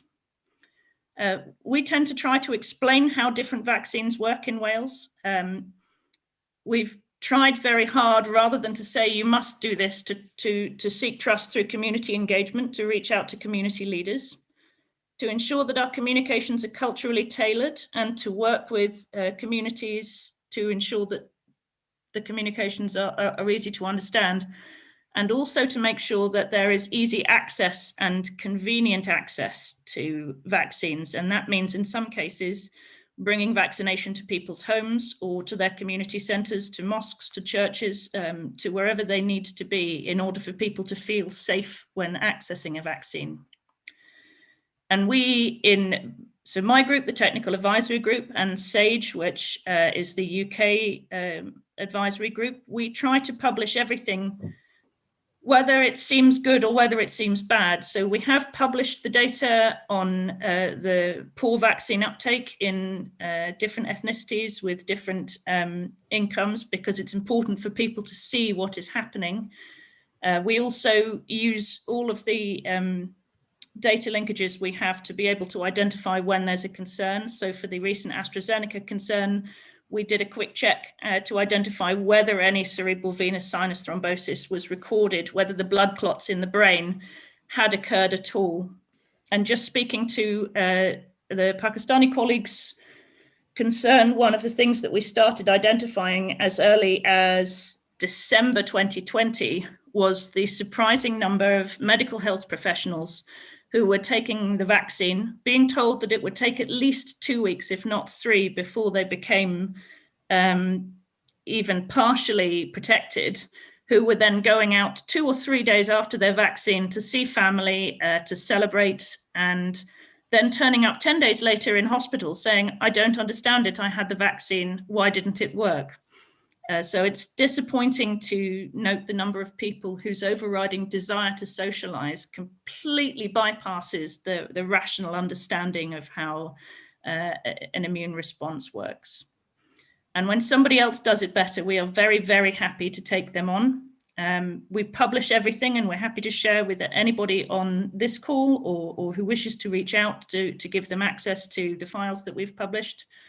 But the understanding that now is not the time to duplicate effort, and that as scientists, or indeed as whole countries, we must reach out to the studies that each other have done to find what is comparable, to find what is valuable, and to share it, and to cite it properly, not to steal it, obviously, but to say there is no need for us to do this study. It has been done, and here are the data. So let us get on with helping fix another part. The EU versus disinformation has published a wonderful set of conversations that one can have with somebody who's vaccine hesitant, which, and I imagine there are far more. I would, if you want, show you, but I will instead put a link into one of the best sources for vaccine hesitancy I have found, which is a short TikTok, which I'm sure many of you have already seen, explaining how an mRNA vaccine works by getting a person to make forks for hands. So I'll stop there and pass on. Thank you so much. Thank you, Felicity. Really Thank you, beautiful. You started from the beginning, and even the strategies and what all we could do to, counter vaccine hesitancies and anti-vaxxers. I request our participants to take advantage of what Felicity is offering, and what she said is true. There's no need for us to duplicate results. Because what happened was when COVID happened, we had everybody, our mails were flooded with questionnaires for studies, and multiple studies have been done. And the outcomes, a lot of them got retracted also, and they were based on, they were not scientifically valid data. So you can utilize the help of those who are already doing studies such as yours and bring out a bigger version of the study, and probably a cross-cultural and transnational perspective. So thank you very much, Felicity. One thing I'd like to add, which I didn't see, is vaccine hesitancy. Also, there was the thing about, and religion, was that much of it was cultured in fetal cell lines. And this was not acceptable to a certain group of Christians. So that also became a reason why many chose not to take the vaccine. So I think that also has to be included in why people refuse. Also the pro-life people. Pro-life, yeah. Yeah, those they who also pro-life. do that. Yeah. But if I could just respond to that. Yes. This is something which is often used by people who wish to say, well, this is unacceptable, but taking a small quantity of stem cells and using them to culture rather than taking cells from some other place, and then culturing them over and over again to the point where the real recognition of such cells could be considered roughly equivalent with homeopathy, is a very difficult thing to say. If you say scientifically, it's difficult for water to have a memory of a single molecule of, say, rosemary in it, which will provide some magic healing property, but not have memory of the many thousands of molecules of human waste that have been through it in the number of times it's been cleaned, is roughly equivalent to saying that the small quantity of stem cells which were taken once upon a time means that all of the vaccine comes from fetal cells. Mm-hmm. But that is a perspective, Felicity. It depends on how you look at it. That is also important. Yeah. So thank you very much. I think we still have 2 more speakers to go. Professor Sridhar, may I, because I know Hong Kong, it's going to be very late right now there. So maybe we'll give Professor Sridhar a chance. Dr. Sridhar, would you like to give us a perspective from Hong Kong? What is happening? Is there this phenomenon of anti-vaxxers there? Sure. Thanks again for inviting me. And I've had a lovely time listening to all the great presentations and great scholarship in this area. I mean, I can't claim to be a scholar. I'm a virologist by background, but I think I learned something from the School of Hard Knocks. So I'm engaging with the public and with different stakeholders very, very regularly, almost on a daily basis about the vaccine rollout in Hong Kong. So I guess I would have a sense of perspective of the issues here. One thing I'd like to say about Hong Kong is that we're one of the few places in the world where you can choose what vaccine you get. And I think that is a very powerful method of reducing the anti-vaccination sentiment, because the conversation shifted from should I get the vaccine to which vaccine should I get. Now, the media is our best friend and worst enemy in a way, in terms of how they portray a lot of things about vaccination. But very early on, because in Hong Kong, we have a choice of which vaccine to get, the media did comparisons, either vaccine A or vaccine B, etc., and kept kind of convincing the public that they needed to get something. So the conversation entirely shifted. So that was wonderful for, for keeping the anti-vaccination thing down. Now we face hesitancy in terms of wait and watch. So a lot of people definitely plan to get it eventually, but they want to wait and see what happens to the people around them or what incentives the government provides in terms of opening up the borders, etc. So that is a little bit annoying, I must say, but eventually I think we'll get there. The second point I want to make is one of the powerful weapons, I suppose, against vaccine disinformation and all that are healthcare workers, but they're used very poorly, unfortunately, in my observation. I must say that doctors and nurses are not experts in infectious disease or vaccines for the most part, right? They receive training in that years and years ago during medical school. So how can you expect them to remember, I don't know, mRNA biology or whatever so many years down the line? So unfortunately, they would have a lot of misconceptions and doubts and fears of actually counseling patients on this issue as well.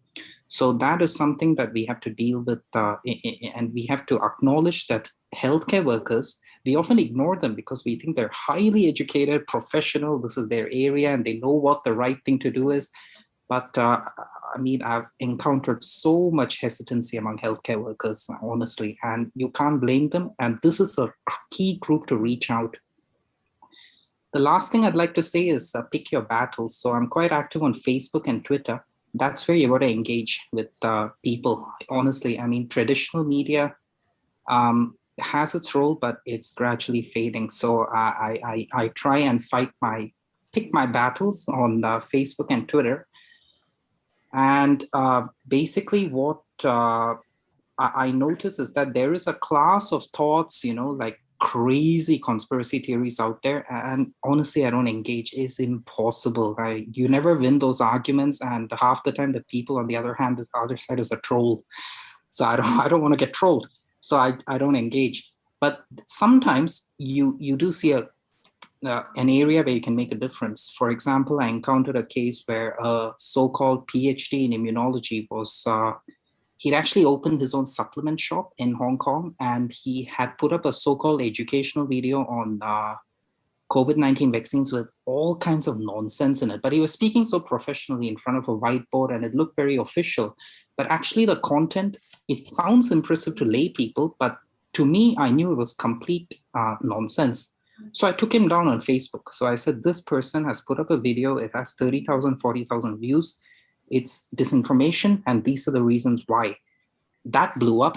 So a couple of local newspapers actually then went to him and investigated his business and found that he was defrauding people on a regular basis. So that's great. That's the kind of battles you have to fight, where you actually identify people who are misinforming the public, and you have to engage with them.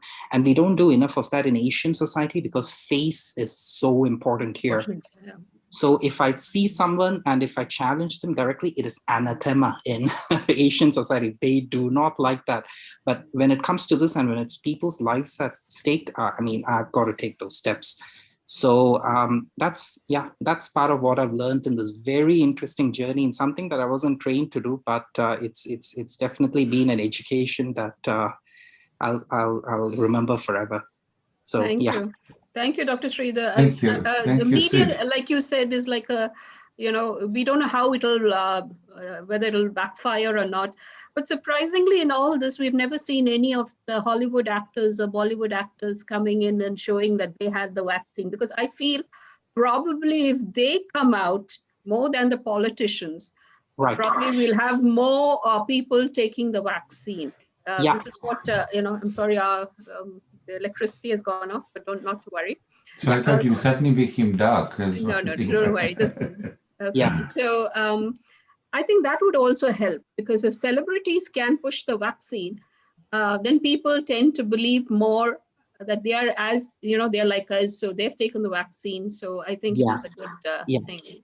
Related to that, in Hong Kong, there's a very interesting trend in which microbiologists are kind of celebrities. So university microbiologists are widely recognized on the streets because we have so many infectious diseases like SARS and avian influenza and all kinds of things going on. So if you want to be in infectious diseases or microbiology, this is the best place in the world. You're actually a celebrity. So we got our prominent microbiologists to go out in front of the camera and to get the vaccine. I mean, for whatever following I have on social media, I declare that I got this vaccine on this day. I've got it, you get it too. So that relating to what you say about using prominent people to actually go out and get the vaccines is very important. Yeah, so I don't think it is, I mean, there are of course anti-vaxxers, but people are hesitant because they're waiting to see the results. You know, is it safe? So I think that is what is, causing the problem. But I don't think majority are actually against vaccination. So I think, yeah, probably what you said is also, this is a good strategy. I think people of prominence coming on media and, to dispel the myth that, vaccines cause this and, whatever complications or whatever they're scared of, that would be really helpful. Yeah. Thank you very much. Go ahead, Dr. Sridhar, you want to say something else? Yeah, I mean, just circling back to my first point, I really think governments, I think it's a little bit too late now, but governments should give people a choice on which vaccine they get. And I think that's a very powerful way of pushing people to actually look at reliable information on vaccines. Yes, India is in a position to do that. The US is in a position to do that. The UK is in a position to do that. You've got 2 vaccines out there.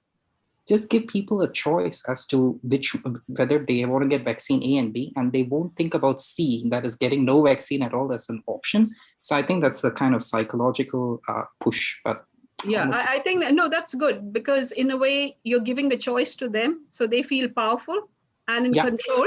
So that is a very good strategy, actually. Yeah, it creates problems. Yes, but it does. Yeah, it does. But I think that's one of the reasons we are doing okay in Hong Kong. Yeah. Thank you very much, Dr. Sridhar. Sure. So Mary, yes, if I can just come in for a moment, very rightly said by Dr. Sridhar, and you also elaborated on it. The choice of vaccination should be left to the general public, especially in countries which are having a lot of vaccines. Like we all know, in our country, we are one of the leading vaccine manufacturers, and we have stocks of vaccines lying unused. Yes. The capacity is lying unused, but for some strange reason, the federal government has kept all the controls of vaccination in their hands. Even which vaccination centers have to get approved from the federal government. I think Indonesia has done a good job where it has allowed private companies and firms to vaccinate their entire workforce. I think even India can think of it, so that more and more, because the more people take vaccines, they will help in spreading the message of vaccination. And the vaccine hesitancy will go away. If I take a vaccine, I become a vaccine propagator. That yes, I have taken a vaccine and nothing has happened. So I think in a populous country like ours, I think the government should give more free hand to the provincial governments and to the private health sector, which contributes to 70% of the health services of our country. Yes, that's so true, Dr. Ravi. Thank you very much. Our last speaker, Megan, you've been waiting for a long time. I'm sorry, but you are going to speak regarding the perspectives from Canada regarding the, you call them tribal population, or do you call them? We call them indigenous or First Nations. Indigenous population, yeah. So you seem to have a lot of hesitancy in the indigenous population, Canada? Yes, thank you so much. And yes, we do. And it comes from really being a colonial issue from when we first came to be a Commonwealth country. And, being able to work with the First Nations, the big problem right now is that vaccine hesitancy, or the vaccine decision-making is what Canadians are referencing the phrase, so that there's no hesitancy, but, keeping it nice and neutral. It comes from also in the Indigenous population, not actually even having the bare minimum of needs that are required, like clean water. So there's over 39 communities across Canada that don't even have clean water. So how can we be talking about vaccinating people against a pandemic right now when they don't even have their basic needs met. So that's a really big concern right now here in Canada. Yeah, but is the disease affecting them more, or are they? They are considered.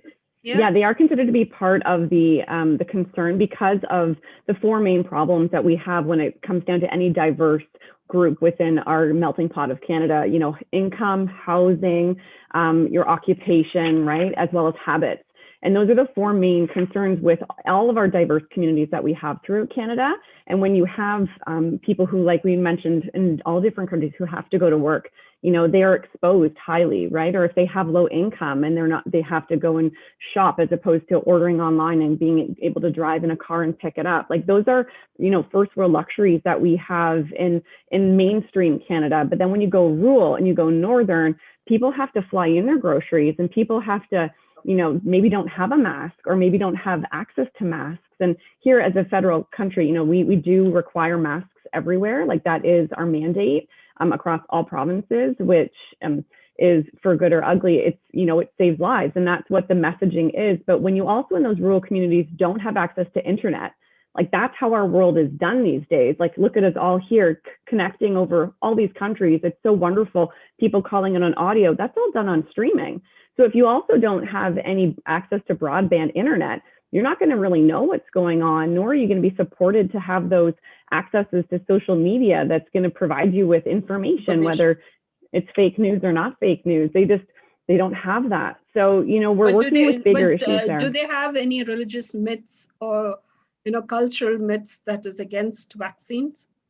Well, I do feel that there's definitely some rooted issues around the trust of the government.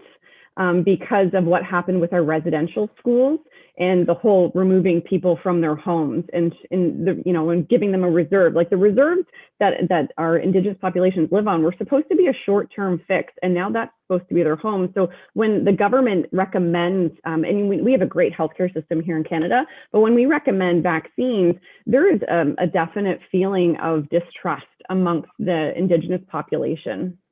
All right. Well, what do you recommend, Megan, that you do for, what is your solution to this problem? Mary, much like what you actually just shared, is having the leaders within, the chiefs of the different Indigenous forums, like the different Long Lakes, let's say, or the different populations, like those different communities, having them show their belief in the vaccine and getting it done publicly. But there's also the other side of the coin when you don't have anywhere, no one's watching that because there's limited access to internet. Like, does that really make much of a difference? No, you actually have to, it's a groundwork. You have to go into the communities, you have to be face to face with them. And, the Indigenous peoples really respect being invited to do something versus being told to do something. So like Sid was sharing in Hong Kong, when you give options, you definitely have that psychological safety around making people feel like they're in control. And I think that when you're working with a population that's never felt in control and is even right now trying to, fight for their homeland from a massive pipeline that's being, recommended to go in to excavate from largest oil sands in the world, to get gas and oil out of. There's just, like you said, what has to be done is a very tall order, and it has to be coming from a place that happened way before COVID. And so the irreparable damage that's been done for this community really needs to have a lot more support from the government.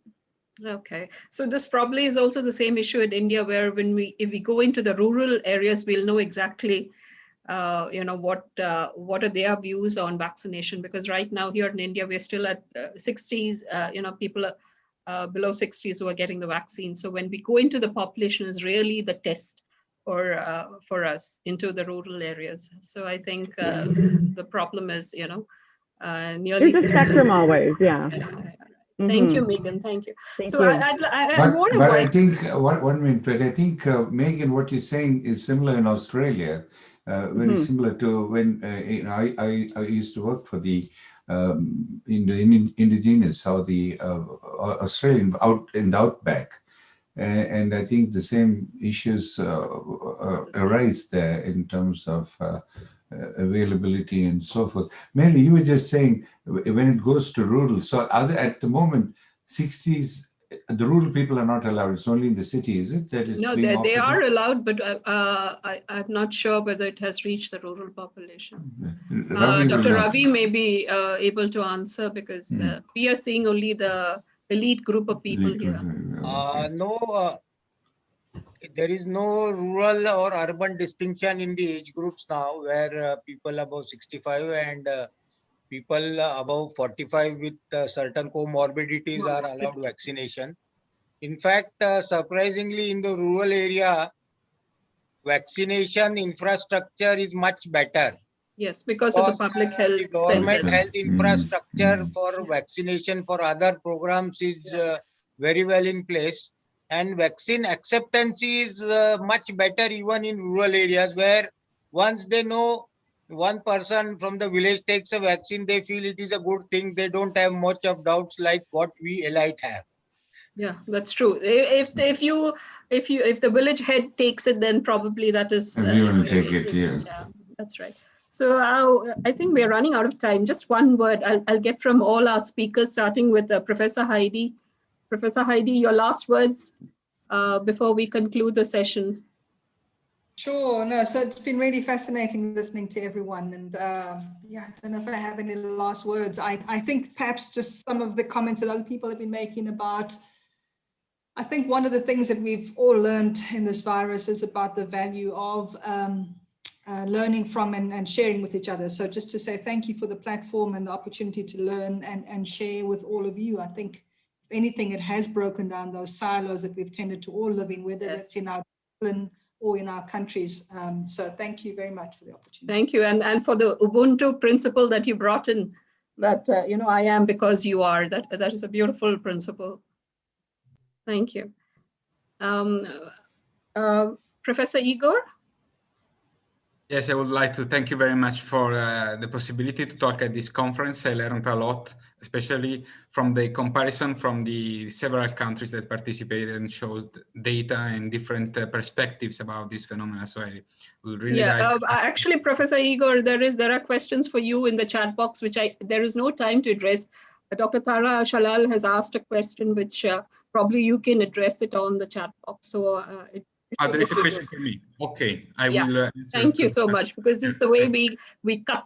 We try to get everything. Get our time, yeah. So try and answer. Yes, we try to get the answer in the chat box. Yeah. Dr. Ravi, last words. Thank you once again. Bioethics, you are doing a wonderful job. We are doing a good job. And this, as very rightly said by Professor Heidi, this pandemic has brought out the need for global cooperation among not only the physician, but amongst various countries also.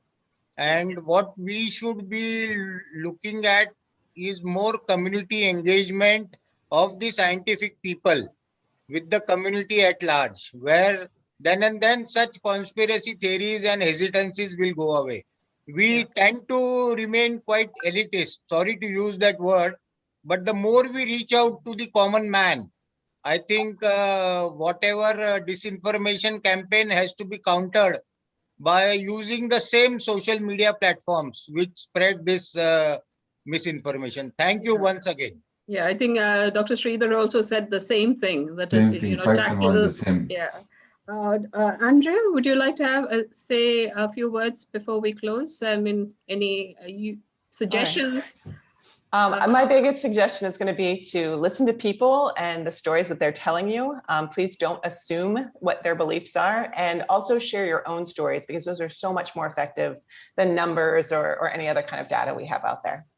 Thank you very much. Thank you. Thank you, Andrea. Felicity from Wales, last words to the world, to the world, because obviously you're doing a good job there. Well, one of the things that has struck me over the last year and a half is that even out of so much harm, the opportunity to work with people from different specialities and to change our own minds and to be humble rather than selfish about the benefits that other people from other professions can give, and the insights that those give have changed the way that I look at science communication and the way that I work. And I hope that we will continue to do so through this and other groups. Thank you very much. Thank you, Felicity. Megan, would you like to say a few words? Last words. Oh, that's pressure. You know, I really appreciate everybody's perspective. And I think, you know, the main theme from what I got today was just that when people feel in control, people will do what's right for themselves and their community. And, you know, what everybody is doing here is really perpetuating that message. So thank you. Thank you very much. Thank you. And our last speaker, Professor Sridhar. Wonderful webinar as always, and I really think it's a very important subject, and hopefully the world is on the right track to escape the pandemic. So I wish everybody good health and stay safe and get vaccinated. That's true. That should be the end of this, right? Thank you very much to all our speakers and panelists. It was really a wonderful learning experience and sharing views. I think these kind of platforms should be there so that we are connected, and we learn more about, you know, what is happening in different parts of the world. So really thank you for sparing the time, especially people who got up early and were waiting because of the change in timings, the daylight saving, and to Professor Sridhar, who is, I think, at bedtime now. So thank you very much. Australia's. Okay, no, Dr. Russell, we don't include you in that. This is you have no time. All no, right, but I'm talking of all of Australia. We've got Des from Australia there too. So thank you very much, and it's been a wonderful session. Over to you, Dr. Russell, for the conclusion. Thank you, Mary, for as always. You know, you bring it all together so well. And Dr. and Derek too. Look, I want to thank all of you. It's been wonderful. One of the things we have demonstrated today, as we do always, is the solidarity. Is that right, Mary? The solidarity and cooperation. We all agree that that's what we have been able to, all of us here have demonstrated that we are from the world, and we are all ending with, let's look at how we get the message across and counter some of these misinformation and hesitancy that might, you know, in the end, threaten what the world is doing together to bring an end to this. So I want to thank you. I think it's great. We unfortunately, I mean, we didn't have, we have Deborah here from Brazil. We wanted to have their session from Lincoln, was to give us what was happening there. But anyhow, we'll continue to have, to learn about it. I might like, we are probably, yes, but I might like to ask Baroness Finlay, are you there? Since you're from Elora, are you available to give your thoughts, having you listened to the whole thing? If you're there, I would like to hear what you have to say, particularly since you are from the British Parliament. You represent the Parliament. If you're there, we'd like to hear from you. And again, if not, we'll continue with our journey, and we'll be again having our 39th in a couple of weeks webinar there. Professor Amnon, do you want to say something before we end? Amnon, would you like to give your comments? You saw the world come together here. I think you'll have to, Professor Kami, I've sent you a request. You can unmute yourself.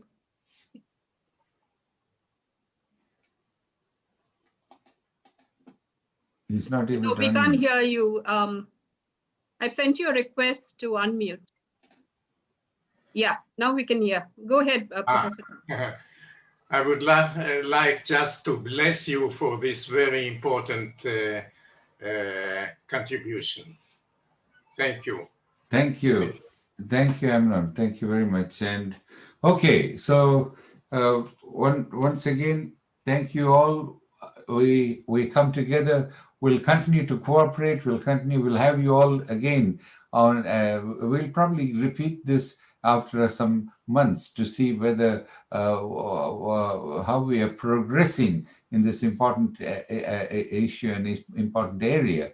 I'm sure that all of you will be happy to join us again, and let's review how the world, we in the world are progressing with this. Okay. All right. So once again, and my apologies. We have Vivian here. Vivian, Vivian is also part of our program. Were you there for the whole program? Do you have any comments? Professor Vivian is also from Wales. Do you have any comments before we finish, Professor Vivian Harpwood? Yes, only just to say I'm really sorry. I had another commitment arranged for 3 o'clock, so I won't be able to stay. I'll watch online though once the recording is out. But it's a really interesting topic. It's so much about trust and good communication, and I'm really looking forward to hearing what people have to say. Thank you. It's a huge problem. Yes.